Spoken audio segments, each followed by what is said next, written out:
Hello, welcome back, everybody. Welcome back to the Feral Brand Method podcast. I'm your host, Karina Hogan. So, hope you guys are having an amazing week. So, got some good content that is coming to the podcast for the month of April. So, if you haven't subscribed to the show, make sure you subscribe to the show because you won't want to miss anything that I'm going to be talking about and some exciting things that I am working on.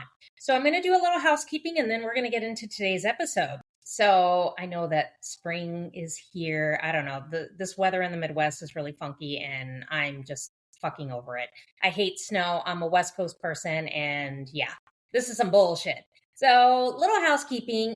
If you are brand new to my channel, so my whole mission as far as this show is how I teach women with personal brands, like small businesses, personal brands that want to be more visible and want to be that feral feminine woman in their content and are just afraid to do so. So we bring that feral shit out of you and I teach you how to be a leader in your content. So I am currently working on some new things that are coming to my TikTok page. So that's kind of had like a fresh rebrand. There's more episodes that are coming out or more videos, excuse me. And that is taking form. I'm also in the stages of creating a brand new Instagram page that is just dedicated to the Feral Brand Method.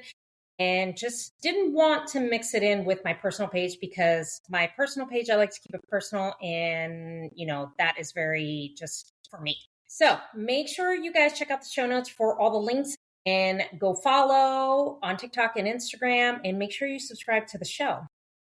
Another thing that I'm working on is I am doing an amazing new licensing partnership with my coach, Tay Daniels. So I have been a part of my coach, Tay Daniels' world probably since 2023-ish, I think. So I think it's been like 3 or 4 years. And I'll tell you, I've built 2 different brands with my coach and I have seen her just rebrand herself pretty much into this phenomenal coach that she is to this day. So I know that I post some things about her like consistently and she has helped me get to where I am. And this woman literally saved my fucking life. So if you have not heard her podcast, I'm going to tag her podcast in the show notes. So it's the Breadwinner Energy podcast. It's an amazing podcast. And I'm doing an amazing licensing partnership with her where I will be officially licensed under the Breadwinner Energy name that is trademarked. And Feral Brand Method will be under that trademark and you will see some really good content when it comes to that. So make sure you guys stay tuned because I am going to be rolling that out in the months to come. So I start that licensing venture this month. And as the months go by in the summer, you'll see more of that. So make sure you stay tuned for that. And in the meantime, go listen to my coach's podcast. She has an amazing podcast. She's an amazing coach. Her containers are amazing. There's a lot of freaking awesome women in this container. I've never felt more supportive in a coaching container like I do in this one. And that's why I stick with it. So that is what's coming to the Feral Brand Method. So I am excited about this licensing because this is something that I'm very passionate about and it fits into my mission and vision when it comes to helping women just fucking elevate themselves and be feral in their brand. Because I happen to be one of those women that I was afraid to really elevate myself. And now I am a fucking badass bitch. So make sure you check all that stuff out in the show notes. Okay. Now let's get into today's episode. Today, I want to really dive in and have some talking points about why women with personal brands stay invisible. I doom scroll.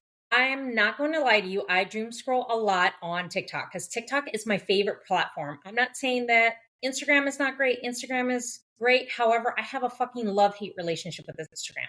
But there are certain things that are good for Instagram, but I am just a TikTok person.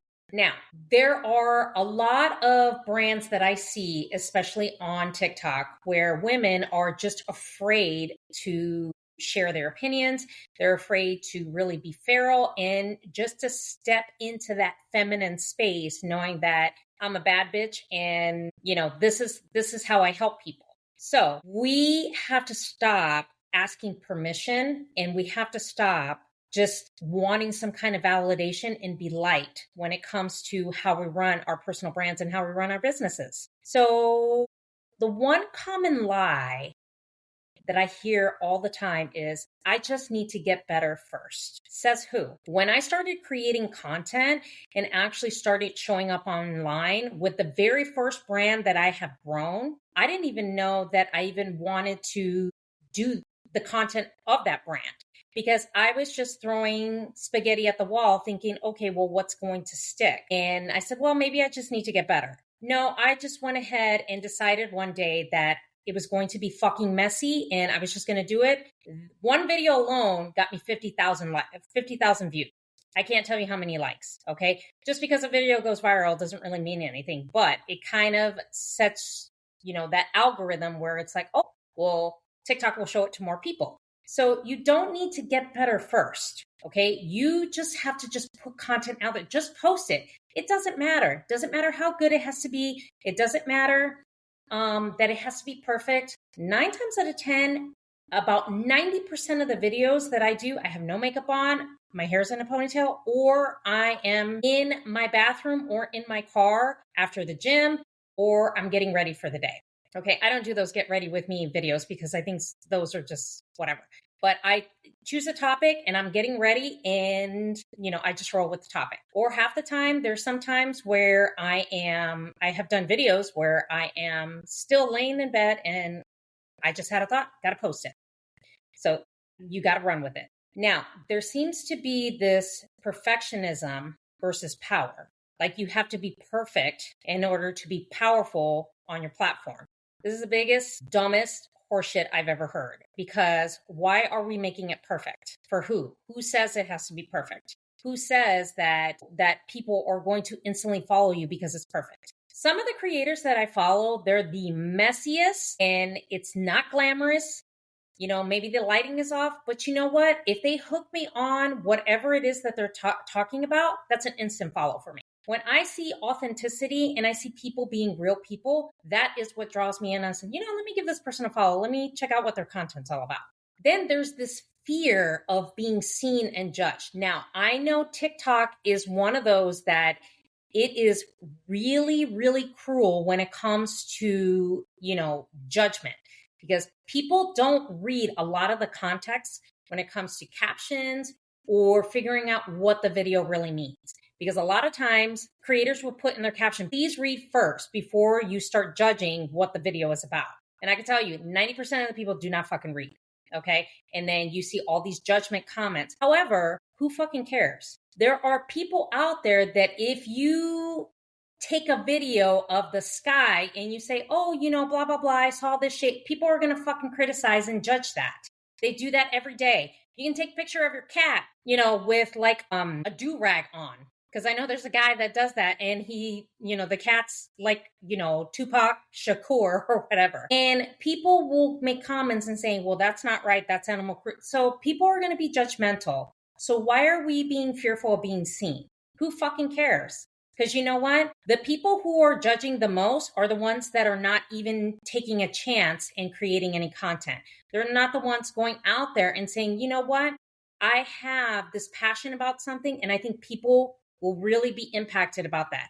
They're the ones that are sitting behind a keyboard and not doing anything with their life. Okay. And so what they do is they criticize and judge people because they don't have the ability to do it because they have a bunch of fucking excuses. I'm going to tell you a little story because this ties into that. I had to have a heart-to-heart with somebody that I know. And it's because I have tried to help this person out in their business strategy. I laid down everything as far as their business strategy, their content strategy, as far as how they should do their business and how to bring in clients. And I've helped them many steps of the way, okay? Because this is somebody that I know very well, very personally. And because of all the fucking excuses, I got exhausted and I was tired. And I said, you know what?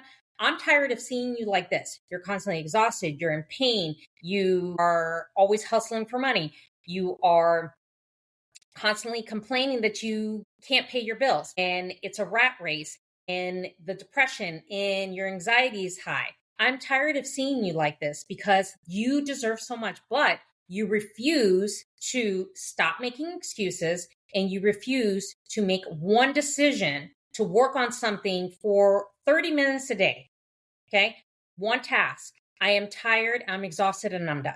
Sorry, but when people, ask for your help and then you give them the tools to help, like you can lead the horse to the water, you can't make them drink. But if they ask you for help and you give them the steps and say, okay, this is what I think you should do. Not saying that this person needed to take every ounce of my advice, but I just let them know, okay, this is what I think, and then you can take it and you can do it however you want for your brand.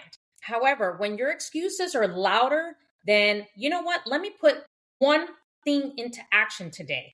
It's one small baby step. When you give constant excuses on why you can't fucking do something, sorry, I'm done.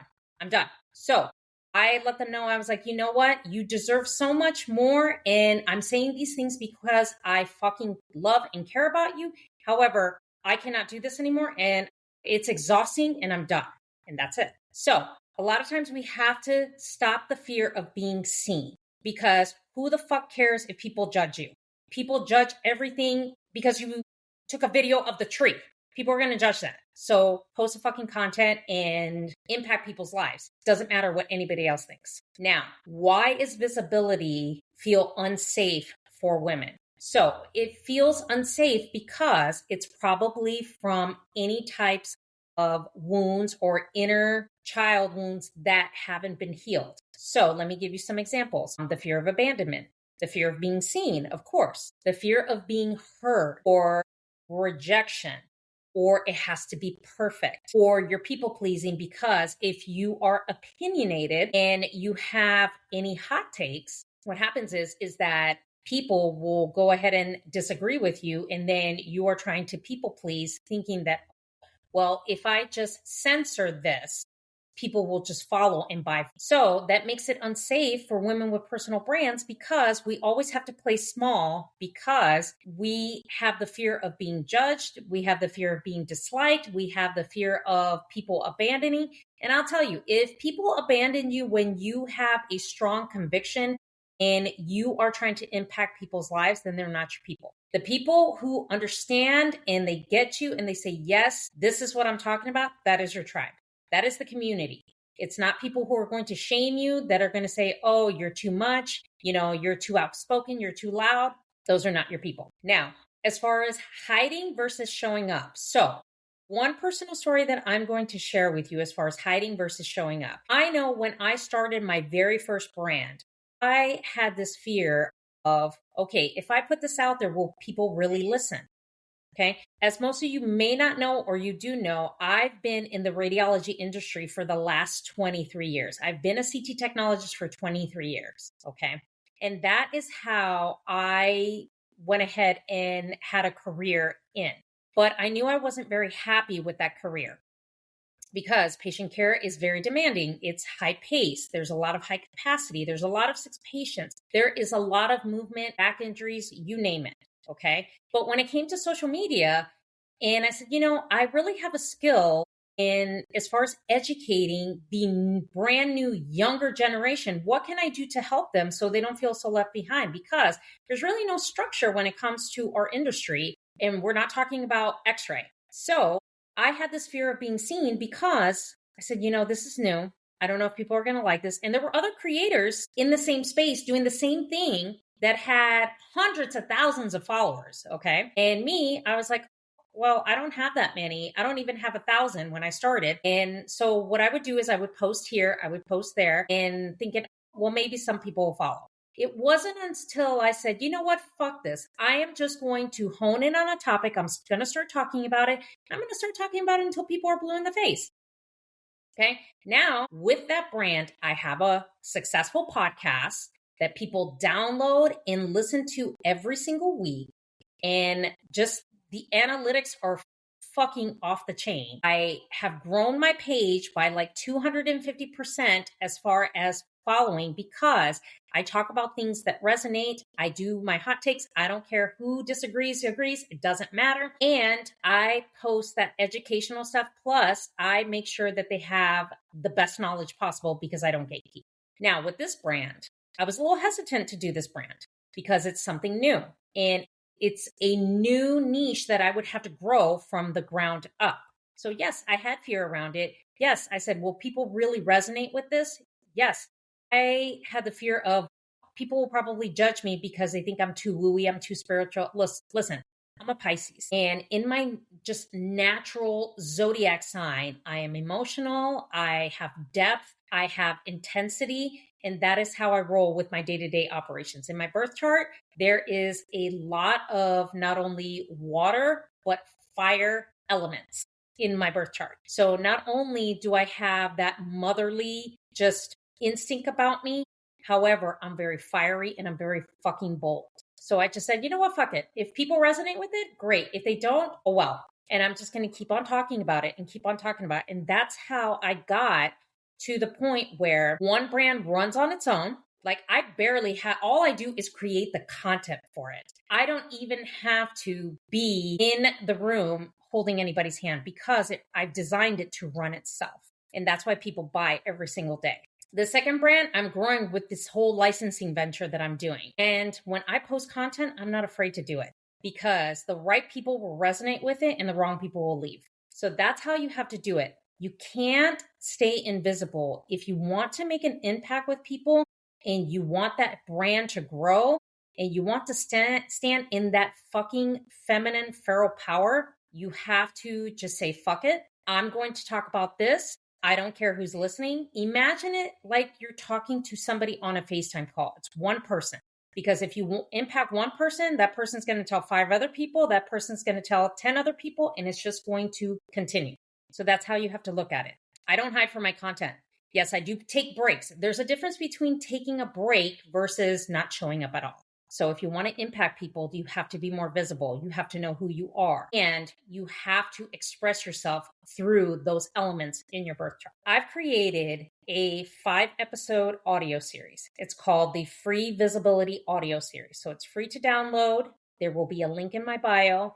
And I'm going to give you certain steps on how you can improve your visibility in your brand. So that is it for today's episode.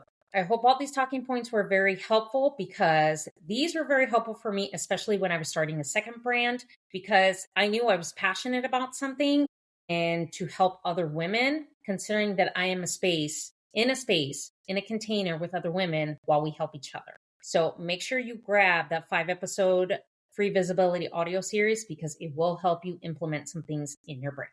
So, and then make sure you guys check out all the show notes for all the information I talked about in the beginning of the episode. So make sure you follow on Instagram, follow on TikTok, and subscribe to the podcast show. So thank you so much for listening to this episode. I will chat with you guys in the next episode.